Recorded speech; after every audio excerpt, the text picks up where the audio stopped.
it was just off to this great start from being broke, from being 113 grand in the hole, from them buying a 6-unit building that was taking me under, that was costing a heck of a lot more than I was making on it, to suddenly realizing all I had to do was find good deals, negotiate good deals, and sell them to other investors that wanted to actually do the deal. Yeah.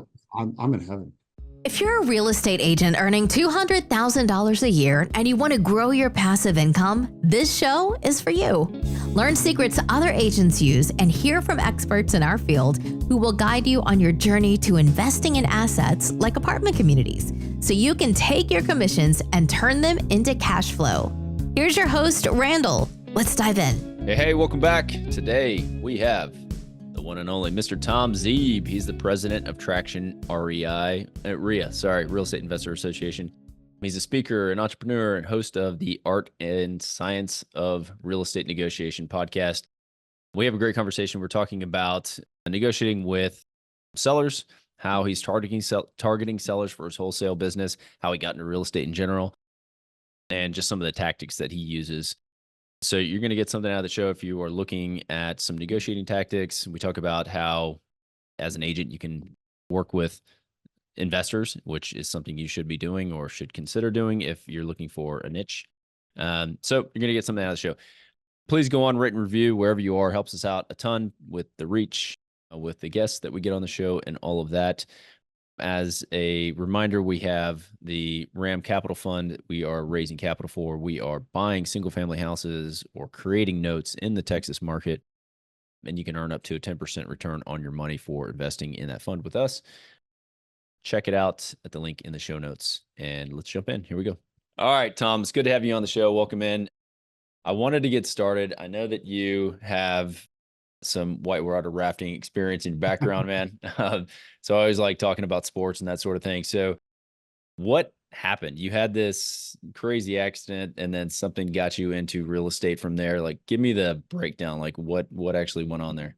Yeah, it was my first time whitewater rafting. And I was doing it on the other side of the world in India, in the Ganges River with a bunch of buddies, because I was escaping from the misery of my life back at home, which was an absurd amount of debt, stuck in a job that I didn't like anymore, tired of the commute, tired of everything.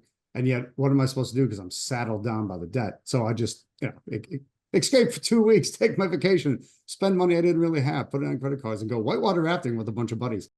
And I couldn't stay on the raft at one point. We went through a very rough class 5 rapid, and I went flying over the edge. And then I was sucked underwater without much of a chance to catch my breath. And there was a lot of tumbling and turning and bashing in the rocks. And then you start to think a lot of things as you're realizing you're probably going to black out pretty soon from not being able to breathe. And the weird thing was, I didn't get scared at that point. I got angry. I was angry at what I haven't done anything in life. I was young. I was 23, 24. And I said, something is way out of whack here.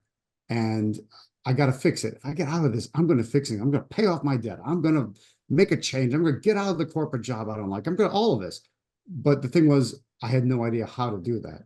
So as I came out of the water and all my buddies are laughing at me for going over the edge, I'm thinking, no, something's changed. I've got ideas now. I've got a direction. Yeah, I had inspiration, but I didn't have any tools. So yeah, how did that turn into real estate? I mean, I get. So you had like a near-death experience. It sounds like class 5 rapids first go around. Like that's a pretty like straight into the deep end sort of deal too. What could possibly go wrong? Yeah.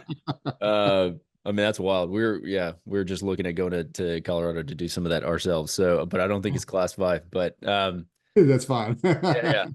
So class 5 is pretty rough. Yeah. So again, I mean, you get out and what kind of corporate gig were you doing? Like, what were you doing, and what was the transition like?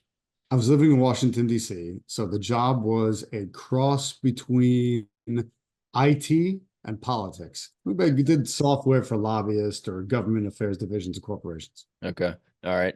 And you were just done with that, like not happening anymore? I mean, it was interesting at first, but there was a point where I was also frustrated. I don't like the 9 to 5 grind. I don't particularly like being told what to do or when to do it or how to do it. And I really was resenting being locked down kind of in a salary. Yeah. But when it didn't matter how great I did, there wouldn't be a raise till next year. And even then it wasn't that much. I'm thinking, wait, why shouldn't this be more commiserate on what I do? But it wasn't. And I realized the only way to get that was to feed this entrepreneurial spirit that had been welling up inside of me, but I didn't feel like it didn't get unleashed until I was drowning. Got it. So again, how did you find real estate? Because of the myriad of ideas and options and things that you could do as an entrepreneur, like real estate is just one drop in the bucket, So yeah, it wound up seeming to be the only accessible one right out of the gate, and the idea only came to me because when I got home and I was sitting there frustrated and realized I was still stuck. I was stuck in debt. I was still drowning. I was drowning financially. I was drowning with no time. And it was like, great, here's that sense of drowning again. This is great. And then out of the blue, a friend hands me a copy of Robert Kiyosaki's Rich Dad Poor Dad, which I think, probably 90% of your listeners have read. Well, it hit me like a ton of bricks when I read it. I went, oh, wow. And then I turned back to the first page and read it again. Yeah. Because it was really, really speaking to me and bothering me. I went, this is how I felt when I was drowning. This is my way out. This is my ticket forward. And he says to go buy multi-unit real estate, basically buy cash flowing rental properties. So it doesn't tell you how, but I was ginned up and excited, ready to go. And I just dove in head first. Lights the fire. Man, that's reminiscent of mine. Like when I got out of college and I was 22, 23, I went to live with a guy who was my age, same birthday, went to high school with him, but he had houses and cars and all these things. I was like, what are you doing? And he gave me that book. Same, like I was in the same boat. Like I had to borrow money to get back home from living, it was wild, but you read that book and it lights a fire and gives you an idea of something that's possible that you just did not know. I think that's the beauty of that book. Yeah, there's a whole other world out there, except that you haven't been taught that world. The world, it's there, but for some reason people don't talk about it. That usually the corporate area or the school area you've been doesn't reveal that world is actually legitimate there and totally awesome when you really get into it. Yeah. So did you start with multifamily? Because that's what it sounds like. So you started in so what was your first deal like? How'd you break into the business? It was a total complete disaster. This is back 2001. So okay. Yeah. They're throwing money at anybody that could fog a mirror, which included me. I'm 113 grand in debt from school and car and food and entertainment and let's be frank, really bad financial habits. So I'm 113 grand in the hole, and yet they're throwing a mortgage at me. And I bought a 6-unit building in New York City, in Brooklyn, and a neighborhood called Bedford-Stuyvesant, and it almost took me under.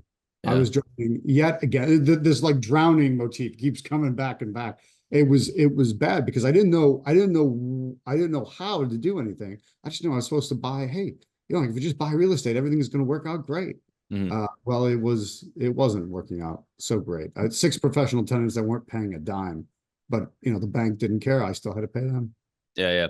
So did you buy it too high? The tenants were bad. I mean, was it just the tenant situation, or was it kind of all the above?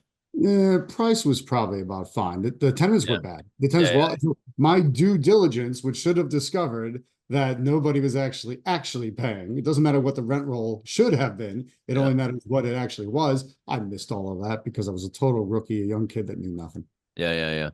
So there's something to be said though about just trial by fire, getting in, doing it, and learning by experience. I mean, so did you turn that property around? You get the tenants out? I don't know what New York laws are like now or back then, I guess. But I know has been some rent control. So like at the time, what happened? Did you get them out? Landlord friendly New York City. I couldn't think of a spot to buy a first property. No, I wound up losing the property. Let it go on a short sale. Okay. And got rid of it because it wasn't I mean, it wasn't repair. The situation was so bad, I wasn't going to get out of it. It was bad news. So, but I kept focusing on real estate. I discovered that there were actually groups of actual real estate investors. It wasn't just in books. And I walked into my local real estate investors association, REIA, and I went, holy cow, this is great. There's people that do this, and there's people that seem to do landlording successfully, and there's people that are doing rehabbing, and then there's these people I can't figure out that do wholesaling. And I wound up wholesaling my first deal close to the home. I was living in Washington, D.C. at the time, even with the property in New York. And I found the property close to the home, and I wound up assigning the contract for just shy of 23 grand. Yeah. That changed everything. Oh, yeah. Yeah. That's the one spark you need. You're like, holy crap, it works. It actually works. Yeah. This isn't just late night TV. This isn't just some random book. It actually works. That's funny. So was it just from being in the REIA and talking to people? Did you get contracts from them and they taught you how to do it, or you read a ton of books? I mean, YouTube University wasn't as big as it is now. No, YouTube wasn't. I don't even think YouTube was functioning. If anything, we were allowed 30-second videos. Not that's right. No, it was reading books, usually fairly old books from the library or sitting around the bookstore because I couldn't afford to buy any. And then it was the REIAs. Look, my intent when I put it in a contract, my intent was to rehab it. Yeah. I'd go for the big bucks. But somebody came up to me at the meeting and said, "Hey, I want to buy that from you right now as it is." I said, "But how? I mean, I'm not done with it. I haven't fixed it." And he kind of laughed at me and said, "Look, kid, I don't think you know what you're doing, but why don't you just assign it to me? I'll pay you to take the contract off your hands." And I said, "You could do that legally?" Wow. And next thing you know, it was the check was $22,819.66. I mean, that literally was amazing. And my second deal paid out $5,000. So I was just off to this great start from being broke, from being 113 grand in the hole, from them buying a 6-unit building that was taking me under, that was costing a heck of a lot more than I was making on it, to suddenly realizing all I had to do was find good deals, negotiate good deals, and sell them to other investors that wanted to actually do the deal. I'm in heaven. Yeah. I mean, that's the whole thing with wholesaling though. Like, you have to get those deals at such a deep discount. So what is it that you learned throughout that process that allowed you to negotiate those deals well below market value so that then you can turn around and sell them to someone else for a little bit more? Yeah. Well, I found that it wasn't like I was going after anything that everyone else wasn't. A rehabber needs a pretty darn good discount. I mean, based off of what the future numbers will be. And the landlord usually wants a good discount, either on the value of the property or at least vis-a-vis what the rent roll is. So I found that as long as I could do a little bit better than that, I'd have my wholesale fees. And the thing was that rehabbers got busy rehabbing. They were always busy. They were like swamped with all these problems, and they stopped marketing. And the same thing with landlords. Landlords got busy dealing with tenants and toilets, and they would stop marketing. I went, well, if I just focus on marketing, which is something I actually like, and then I negotiate, which is something I totally love, then I could turn around and sell to the other people that are too busy to actually do the full part of their business. I said, this is a match made in heaven. Yeah. So what kind of marketing were you doing, and do you still do? Like, what's your, let's fast forward a little bit. Like, what's your business like today? You were doing this wholesaling 2001, 2, 3. Do you still wholesale? Do you fix and flip? Do you apartments? Like, what are you doing now? Little bit of everything. Primarily it's 85% wholesale. Okay. I like a quick in and out. I like the ability to help people, motivated sellers. And the key is to look for someone that's motivated. They have a pretty big problem going on in their life, and that makes price not the number one issue. It's more solving their problem is their number one issue, and they need to solve it fast. They need a fast solution, and usually an injection of cash to them will solve that solution. And so that creates the situation that we're looking for. They maybe can't wait around to list the property and see what happens on the open market. I think particularly now as the market softens, that's becoming more true. Where before you could at least try to list it and you might get what you want. But as things get softer, then it's not as attractive. It's easier just to, hey, this is a done deal. Let's go with it and make it happen. So when I search for those people, it works out well. I search for those people, the types of problems they have that show up in public record, like they've inherited a property, or they're going through divorce, or they're going through a bankruptcy, or something negative has happened, and they need they need help getting out of that situation. And usually selling their house can help them out of that difficult situation. Okay. So you're finding them, are you direct mail? What are some of the tactics you're using to actually reach out to them? Yep, direct mail is big. So, you develop a list at a courthouse and you mail them. You mail them letters, you mail them postcards with a message that matches what their situation is. That way they go, oh yeah, that's me. Let me call. Yep. Do some more broadcast advertising, like, targeted ads in newspapers or classified sections or certain web portals. And one of the biggest things this last couple of years has been driving for deals. Using a specific app. I use the deal machine driving for deals. Yeah. Somebody, literally the postman was here at my office the other day, and he walked in. He's like, "Hey man, you do real estate? I'm trying to get into it." I was like, "Did you see more deals than most people just because you're driving around?" I was like, "Here's an app." So I showed him Deal Machine, and he was like, "Oh, what? That's crazy, man." So it's beautiful. Yeah, it's a pretty solid little setup. Okay, so again, so deal volume right now, you're wholesaling. Is that your number one deal? If it's 80% of it, so how many deals are you trying to do a month? What's your average deal size on a profit? What does that look like? I aim for a deal a month. Okay, and then lifestyle is the center of my business. I like to keep it focused. I aim for a deal a month, which means some months there's 3 deals, and then 4 months will go by with none. Now, so that's aiming for about 12 a year, right? People, how do you maintain a deal a month? You can't, because the world, it's just crazy. So you would need to have that on average. So 12 is a good year. 15 is a great year. 10 would be a little bit off. Are you only doing Florida, or where are you doing deals? No, I still do the Washington, D.C. area where I used to live. I moved to Florida 3 years ago. Okay. And so average deal size for wholesale up there, what are you getting typically?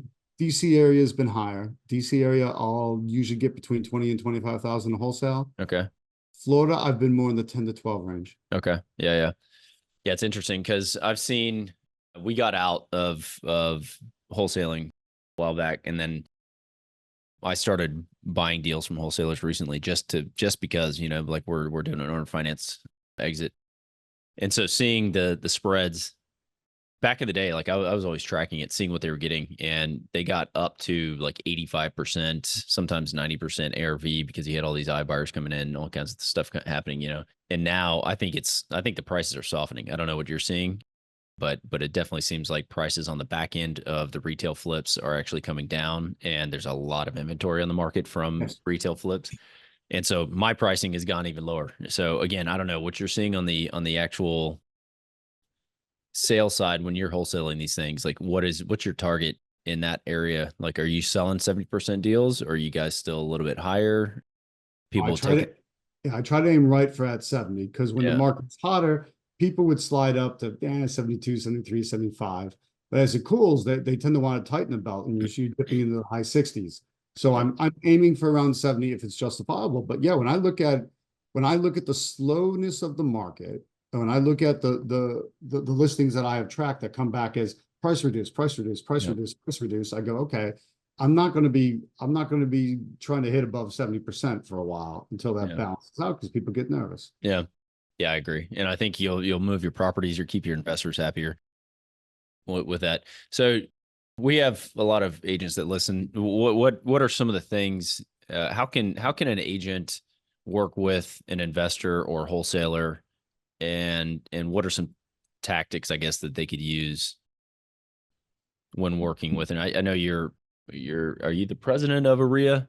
Is that what I hear? Yeah. Okay. So I'm sure you have a lot of investors in your REIA. They're walking around. How can they either work with an agent, or how can agents, reach out to investors? What are some tips that you have there? Yeah, it's a great question, because there's that kind of, wait a minute, aren't investors and agents oil and water? Don't they never mix? Sometimes there's difficulties mixing, but when you get it right, it could be a beautiful thing. I mean, the agents that I've done business with over the years get a lot of business because, hey, when my buyers, if my buyers are rehabbers, well, when they finish that property and is bright, shiny, beautiful, and ready to go on the open market to get top dollar, the only spot you're really going to get that property is by listing it with an agent. So it behooves these people these agents to become close with rehabbers that they could resell their properties for. Yeah. it's, I mean, think about it. If you buy a property from a homeowner, or you list a property from a homeowner, you might get repeat business in 10, 15 years when they resell. But you focus on an investor, you have the potential of doing multiple deals a year. Yeah. So I think it's a great way to set it up. Now, what are investors after from agents? Well, we need some data. It might be access to the MLS, might need you to run comps now and then. The way I set it up is, look, hey, Mr. and Miss Agent, I'm an investor. I'm not licensed. There's some data you can pull more easily from the MLS than I could on my own. So it's public record data, but if you pull it for me, then I'm going to bring my listings to you, or I'm going to give you the leads that I can't do anything with. Because quite honestly, Randall, when I do my marketing, 9 out of 10 leads want full price and no fancy terms. Yep. That doesn't do me any good as an investor, but it's perfect for an agent. So I say, look, you're going to get all those. Now, I think you guys as agents understand it's a numbers game as well. If 1 out of every 20 leads turns into a listing, you're a happy camper, right? Yeah. What's your strike rate? Like, what's your conversion rate? So leads out, Gotcha. like how much are you spending to get a deal is what it kind of boils down to. Depends on the list. So for example, I love out-of-state absentee owners, but I do about a 1 in 37.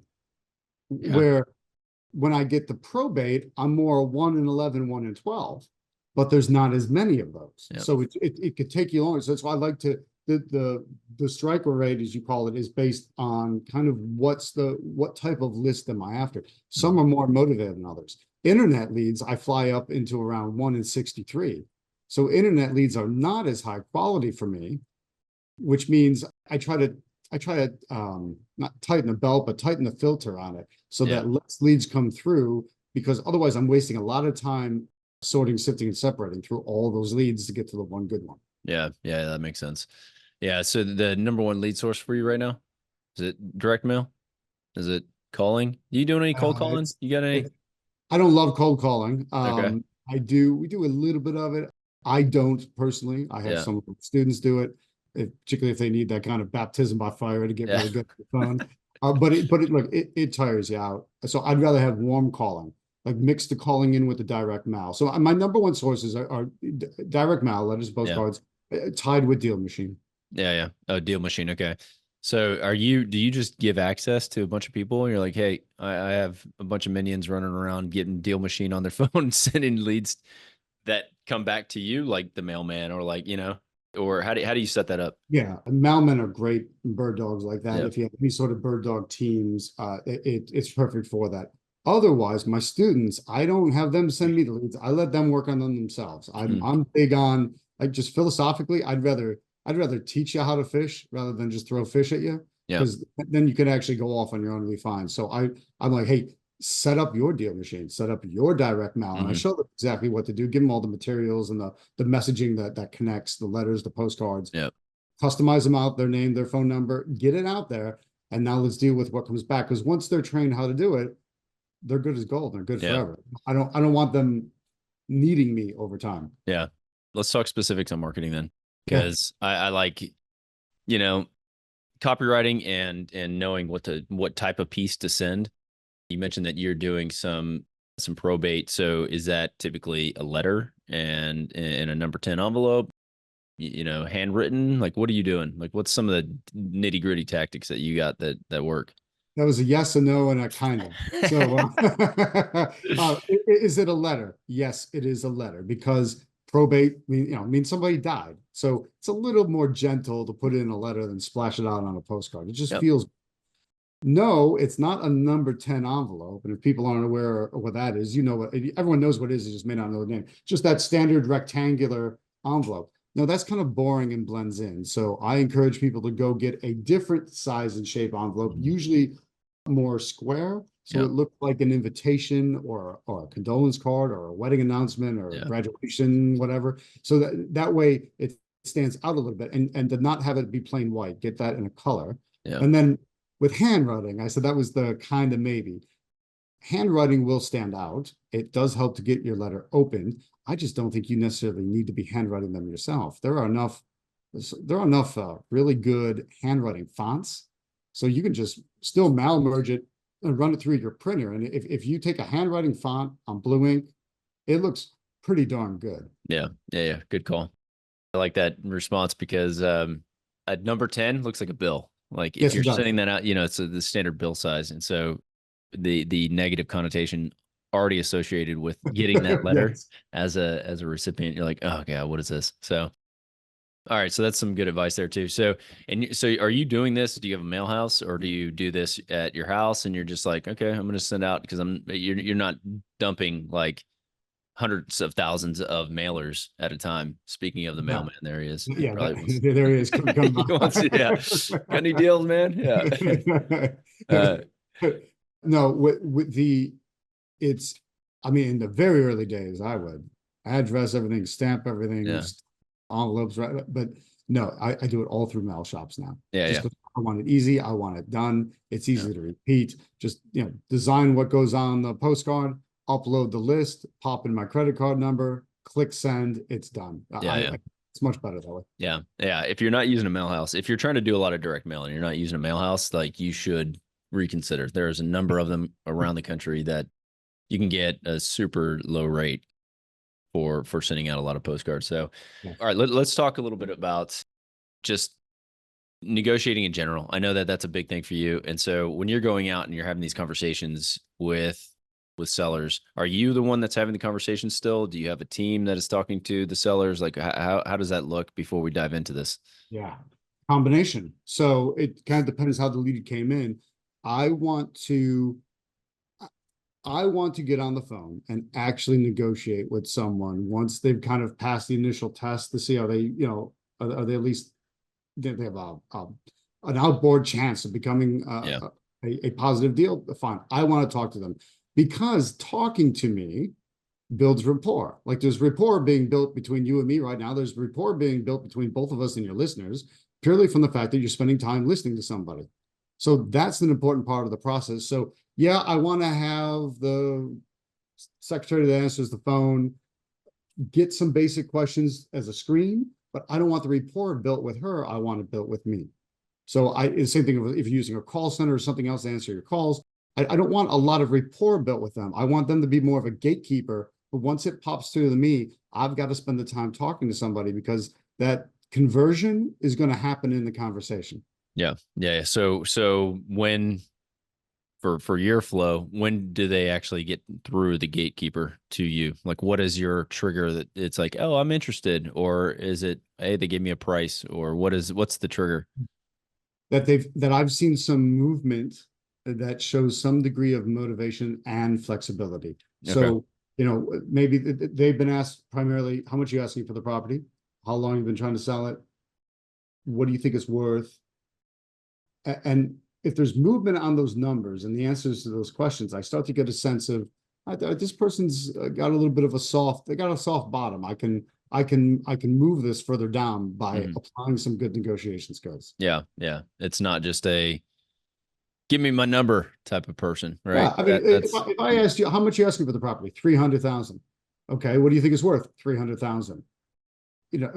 If I offered you all cash and close in 10 days, how much would you take for the property? 300,000. Yeah. Is that the best you can do? Yeah. Well, what does that sound like somebody you need to have a long conversation with? Yeah. No. If I say, hey, how much are you asking? 300,000. What do you think it's worth? Ooh, I don't know. Maybe might be worth 250. I don't know. Okay. Well, if I were to offer you all cash, I guess I would do 330, 335. I don't really know. Now, again, whether or not that's a deal yet, we don't know. But the fact that we've dropped $70,000 from just having a conversation tells me this person's worth spending my time on. Yeah.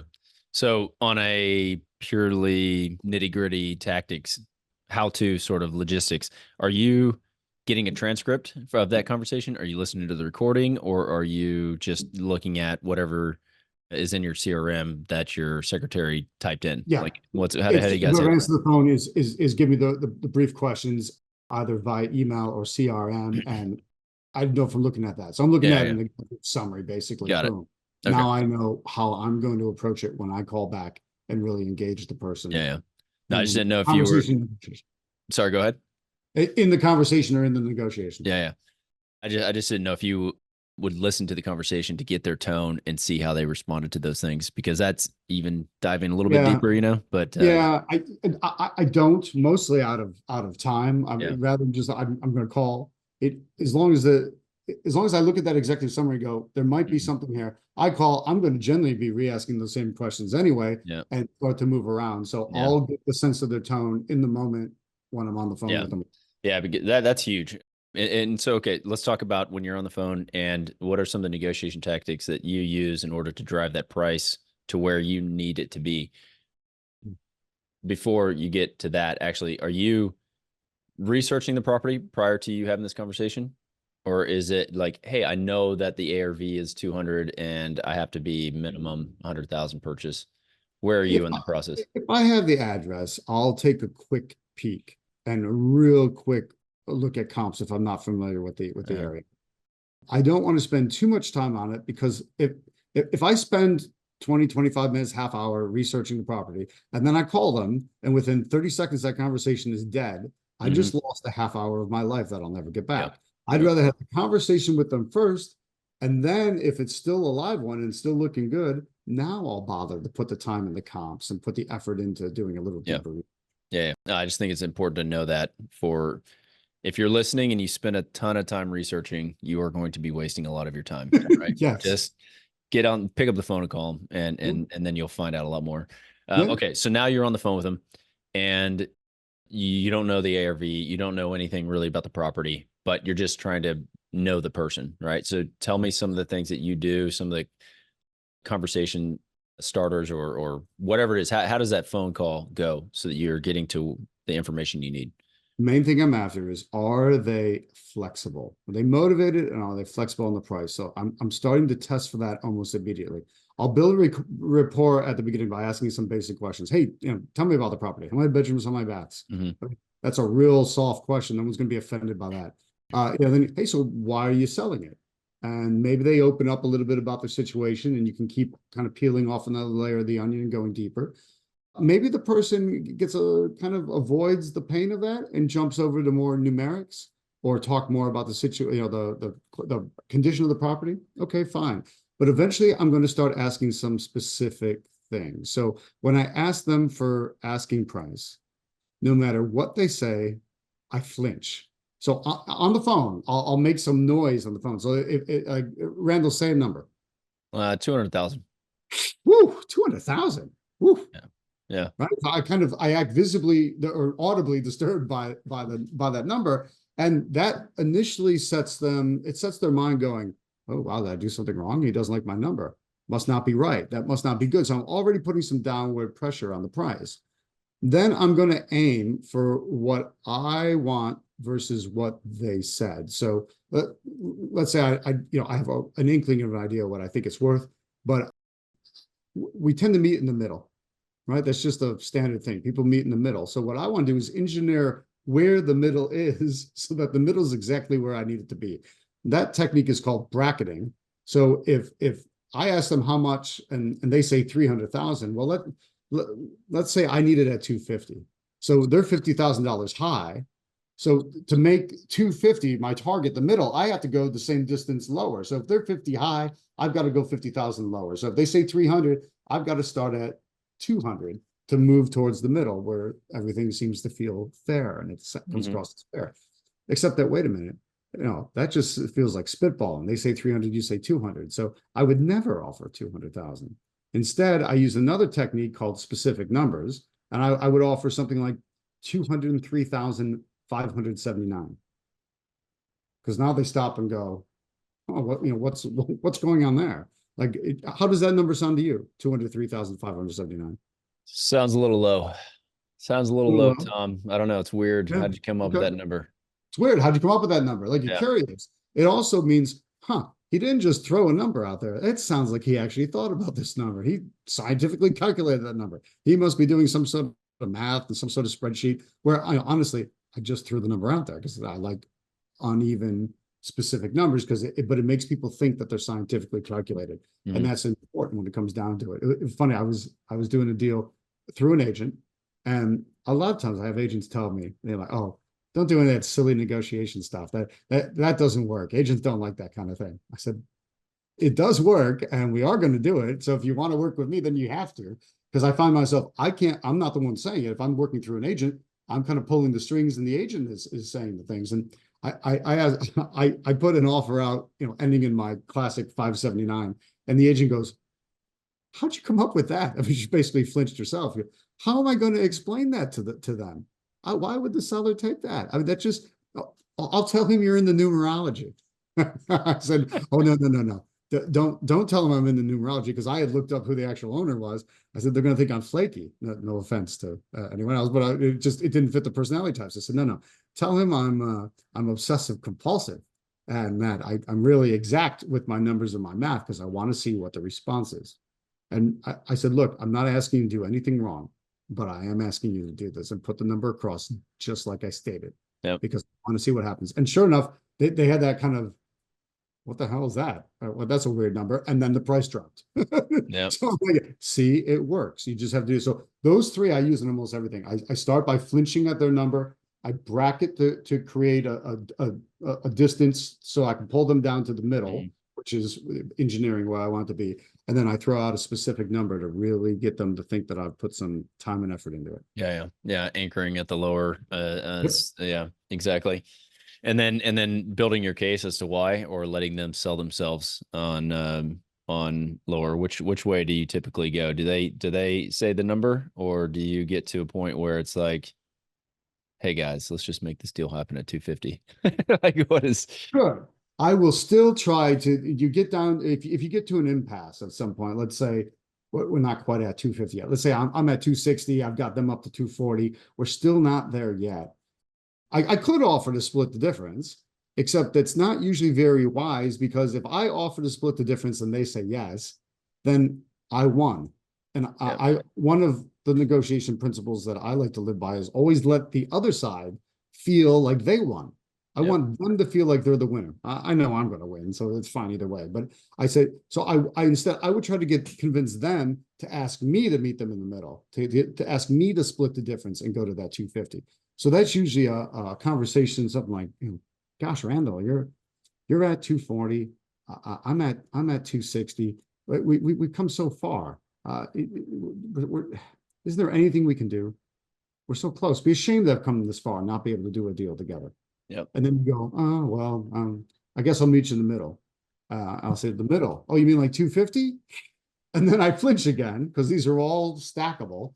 I go, 250. I might be able to do that, but I need to check with my people. Let me check with the senior people on my team, the senior people in my office, and we make sure everyone's cool with that. So I'm alluring to a higher authority, even though I don't have them, right? The buck stops there.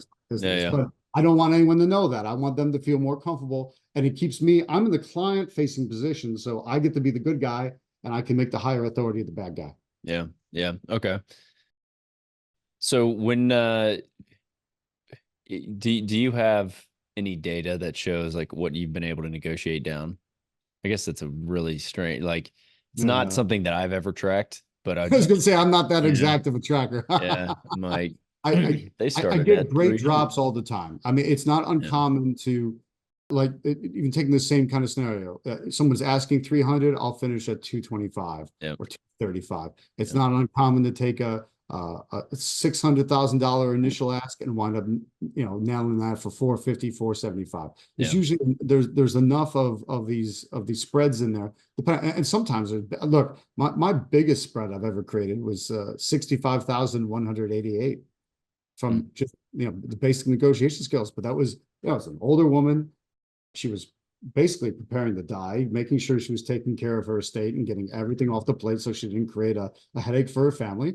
And she didn't have a mortgage on the property, so the property was a mess. It wasn't in good shape. It had a tenant that wasn't paying. She was just worried about getting rid of it at all. I stepped and said, I'll happily take that off your plate, and made an initial offer. And man, I mean, we didn't even come up very much. And I went, wow. So it created this massive spread. So they're not a consistent, because it can't be consistent, because no two beings are consistent, right? No two deals are the same. So, but I use the same techniques consistently, and that always opens it up. So I know I'm getting the best price, that I'm at their true bottom line.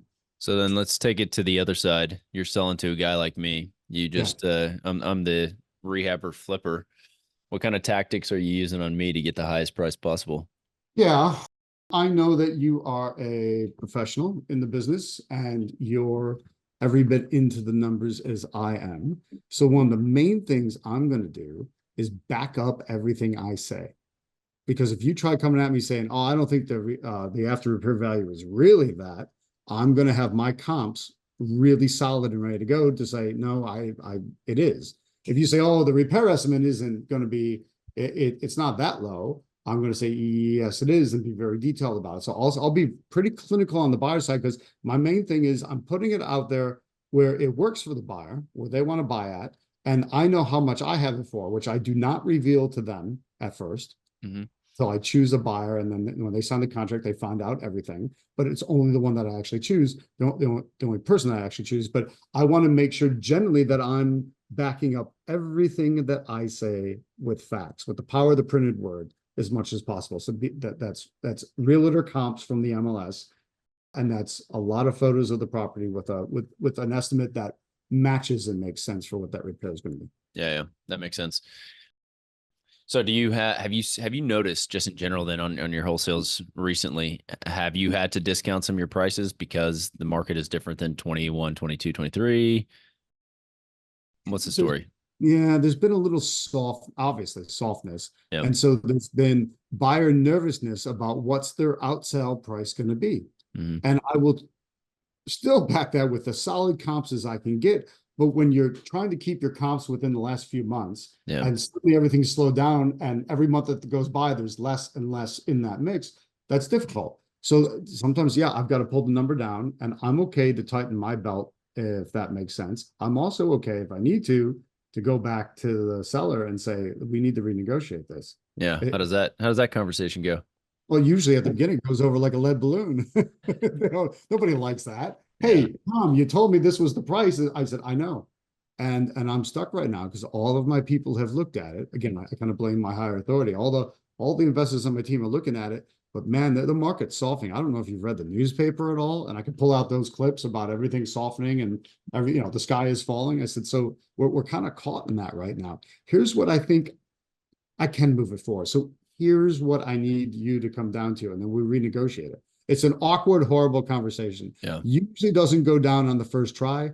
Usually they need a day or two to blow off some steam. But they seem to want to stick with me because it's better than switching horses midstream. Yeah, it is tough. I mean, we had those conversations quite a bit when you had to, but our spreads, in the run up were 5 to 10, maybe 15, give or take.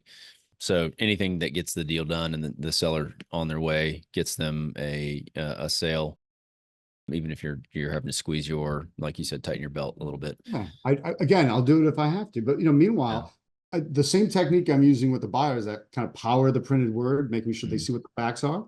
All I have to do is go to the MLS and print out price reduced, price reduced, price reduced, price reduced, and increasing days on market. And people go, guys, look, the market's not what it used to be. These people are still trying to get the price from a couple of years ago. They're hung up on it. I understand, but they're not going to get it. So we need to come in kind of at what it should be or a few percent below so that we can actually get some interest and get this thing moved. You have what is it? Traction REIA. So how many members is that? Is it large REIA, small REIA? You guys try to keep it tight. What's the story? What does that look like? Large-ish. We're probably 450, 460 members nationwide. The primary groups that have in-person meetings are in Washington, D.C., and then Tampa and Sarasota, Florida. Okay. But we also cater to a large online community nationwide. Got it. Okay. So the sentiment among investors right now, what are you guys seeing? I'm trying to make sure people stay excited. Yeah. Anyone that's been in the business is at least done their first deal. So let's say they start to move up to intermediate, advanced. There's an excitement because good days are coming. When things get more difficult in the general market, people need investors more than ever. Interestingly, though, beginners that haven't done anything yet, they just seem to want to like, oh, it's not the right time. Like, well, wait a minute. Last year it wasn't the right time because the market was hot. Now it's not the right time because the market's not. Gosh, when is it going to be the right time? So, people say that, and I go, that's not the case. It's getting easier for investors what's coming forward, and I'm happy about that. Yeah. Yeah. I started buying in 08, 09. Yeah. And it was, I mean, incredible. Like I incredible time to buy, but also super scary for a lot of people because they didn't know what was happening. And I was so green. I didn't know what I didn't know. I was just like, no, I'm just going to go buy a house. It works for me right now in this moment. So I'm going to make it work. And the results were, yeah, they were great. Yeah. They were great. Bought a bunch of $20,000 houses. They worked out well. Yeah. Wrote a lot of notes. You go back there. If you could go back, you'd buy 3 times as many. For sure. So those days are here again now. So people ought to be doing 3 times as many as they thought they could do to do it and make it happen. Because I think there's very happy days ahead, particularly on the investment side. Yeah, I agree. Tom, man, I think we leave it at that. That's a great segue. I appreciate you jumping on, sharing your knowledge. I'm going to leave a link to all your contact information in the show notes. And yeah, man, it's good catching up, hearing what you're working on, what you're doing. Cool. Thank you. Awesome, Tom. Take care. Did you know that 80% of the agents we speak with got into real estate in order to gain passive income so they could obtain financial freedom and become work optional? If you want to stay up to date, the best way is to make sure you're subscribed. So if you haven't done that, go ahead and do it now. We'll catch you on the next episode.